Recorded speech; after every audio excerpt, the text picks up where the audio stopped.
Good day, Internet. Mr. Thain back at it again with another teaching tips video.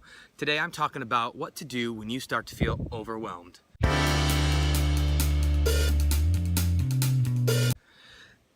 First, let's acknowledge that I am currently sitting on my roof.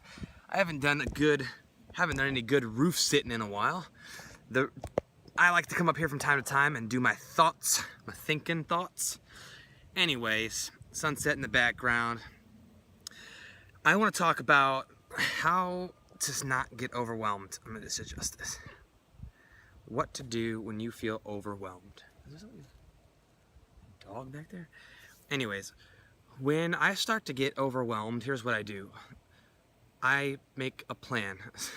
So, for example, I've got a lot of due dates coming up. I've got a lot of things that I got to get done. It seems like it's starting to pile on top of each other. And what I do is I sit down and I make a plan to get all of it done. I'm not doing it today, but I'm not doing that task today, but what I do is I do get out my calendar and I plan out when I'm gonna do what. That way I, in my head, can be at ease and go, oh yeah, I'm gonna take care of that later. Say, it's not procrastinating if you make a plan. If something is due December 15th, if you make a plan to work on that the weekend before the due date, that's not procrastinating because you're putting it off till later. That just means you're setting a date to get it done. We can't do everything right now. So make a plan.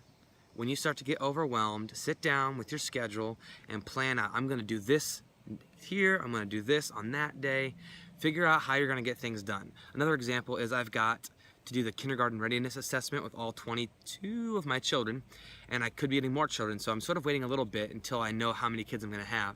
To get this done, I needed to sit down and say, okay, I'm gonna work with 2 children a day until I get them all tested.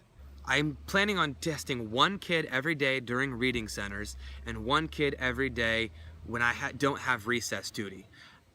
With that plan, I'll get all my kids done before the deadline. So that's the plan I made, and now I'm not overwhelmed, I'm not stressed about it because I've made a plan. So when you get overwhelmed, make a plan and try to stick to it. If anyone tries to tell you that you're procrastinating, it's not.